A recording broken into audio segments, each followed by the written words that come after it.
Assalamualaikum warahmatullahi wabarakatuh.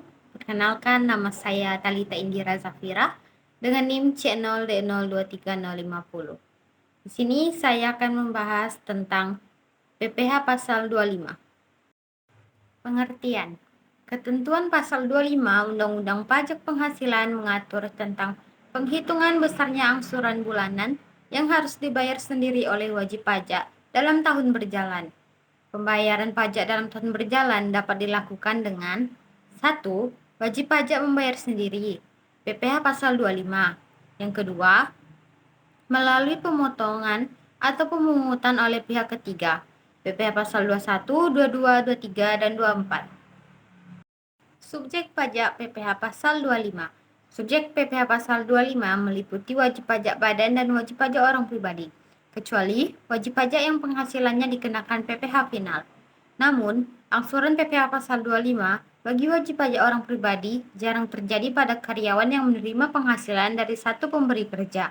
Hal ini dikarenakan penghasilan yang diterima karyawan telah dilakukan pemotongan PPh Pasal 21 oleh pemberi kerja, sehingga biasanya tidak terdapat kurang bayar pada saat perhitungan SPT tahunan PPh. Kriteria wajib pajak yang dapat ajukan pengurangan angsuran PPh Pasal 25. Wajib pajak dapat mengajukan permohonan pengurangan angsuran PPh Pasal 25 kepada Kepala KPP tempat wajib pajak terdaftar sepanjang wajib pajak dimaksud mengalami hal-hal tertentu sebagaimana diatur dalam KAP 537 PJ 2000. Hal-hal tertentu tersebut meliputi 1. Wajib pajak berhak atas kompensasi kerugian. 2. Wajib pajak memperoleh penghasilan tidak teratur. 3. SPT tahunan pajak penghasilan tahun pajak yang lalu disampaikan setelah lewat batas waktu yang ditentukan. 4. Wajib pajak diberikan perpanjangan jangka waktu penyampaian SPT tahunan pajak penghasilan. Yang kelima, wajib pajak membetulkan sendiri SPT tahunan pajak penghasilan yang mengakibatkan angsuran bulanan lebih besar dari angsuran bulanan sebelum pembetulan. Yang keenam, terjadi perubahan keadaan usaha atau kegiatan wajib pajak. Pelaporan dan pembayaran. Batas waktu pembayaran angsuran PPh Pasal 25 paling lambat tanggal 15 bulan berikutnya setelah masa pajak berakhir. Apabila batas waktu pembayaran jatuh pada hari libur, maka pembayaran dapat dilakukan pada hari kerja berikutnya. Peraturan Menteri Keuangan Nomor 80 PMK 03 tahun 2010. Batas waktu pelaporan PPh Pasal 25 paling lambat 20 hari setelah masa pajak berakhir. Sanksi-sanksi keterlambatan pembayaran PPh Pasal 25. Apabila wajib pajak terlambat membayar, maka wajib pajak akan dikenakan bunga sebesar 2% per bulan, dihitung dari tanggal jatuh tempo hingga tanggal pembayaran. Misalnya, untuk bulan Februari 2023 wajib pajak terlambat dan baru membayarnya pada 16 Maret, sesuai pasal 9 ayat 2A Undang-Undang KUP, wajib pajak dikenai bunga 2%. Penghitungan PPh Pasal 25.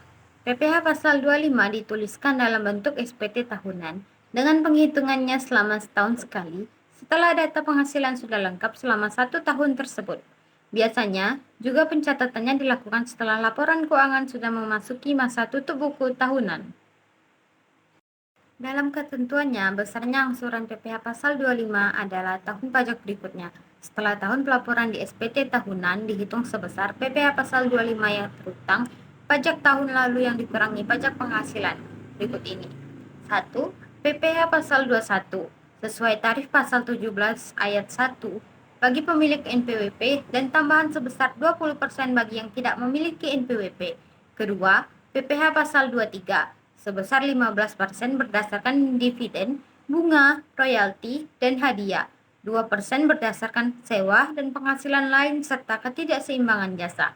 Yang ketiga, PPh Pasal 22, pungutan sebesar 100% bagi yang tidak memiliki NPWP. Yang keempat, PPh Pasal 24, yaitu pajak penghasilan yang dibayar atau terutang di luar negeri dan boleh dikreditkan. Tarif PPh Pasal 25, wajib pajak orang pribadi. Terdapat dua jenis pembayaran angsuran pajak penghasilan Pasal 25 untuk wajib pajak orang pribadi atau WPOP, yaitu 1. Wajib pajak orang pribadi pengusaha tertentu atau WP/OPPT, yaitu yang melakukan usaha penjualan barang, baik grosir maupun eceran, serta jasa dengan satu atau lebih tempat usaha. PPh 25 bagi OPPT sama dengan 0,75% dikali omset bulanan tiap masing-masing tempat usaha.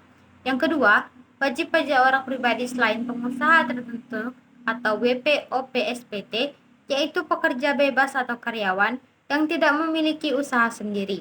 PPh 25 bagi OPSPT sama dengan penghasilan kena pajak atau PKP dikali tarif PPh pasal 17 ayat 1 huruf A Undang-Undang PPh 12 bulan. Sedangkan untuk wajib pajak badan, penghasilan kena pajak dikalikan 25% sesuai tarif pasal 17 ayat 1 huruf B Undang-Undang PPh. Tarif PPh 17 ayat 1 huruf A Undang-Undang PPh adalah 0 sampai 60 juta sebesar 5%, 60 juta sampai 250 juta 15%, 250 juta sampai 500 juta sama dengan 25%, 500 juta sampai 5 miliar sama dengan 30%, di atas 5 miliar sama dengan 35%. Contoh soal, putra tidak kawin mempunyai 0 tanggungan, terdaftar sebagai wajib pajak pada KPPA tanggal 1 Februari 2018. Penghasilan neto fiskal setahun pada 2018 adalah 100 juta rupiah. Besaran PPh pasal 25 setiap bulan untuk tahun 2019 sebagai berikut. Penghasilan neto setahunnya 100 juta rupiah, penghasilan tidak kena pajaknya 54 juta. Kita kurangkan hasilnya 46 juta sebagai penghasilan kena pajak. PPh terutang 5% dikali 46 juta sama dengan 2.300.000. Besaran angsuran PPh pasal 25 April 2019 1 bagi 12 dikali 2.300.000 hasilnya Rp191.666. Sekian materi yang dapat saya sampaikan. Apabila ada salah kata atau pengucapan, saya mohon maaf. Saya akhiri. Wassalamualaikum warahmatullahi wabarakatuh.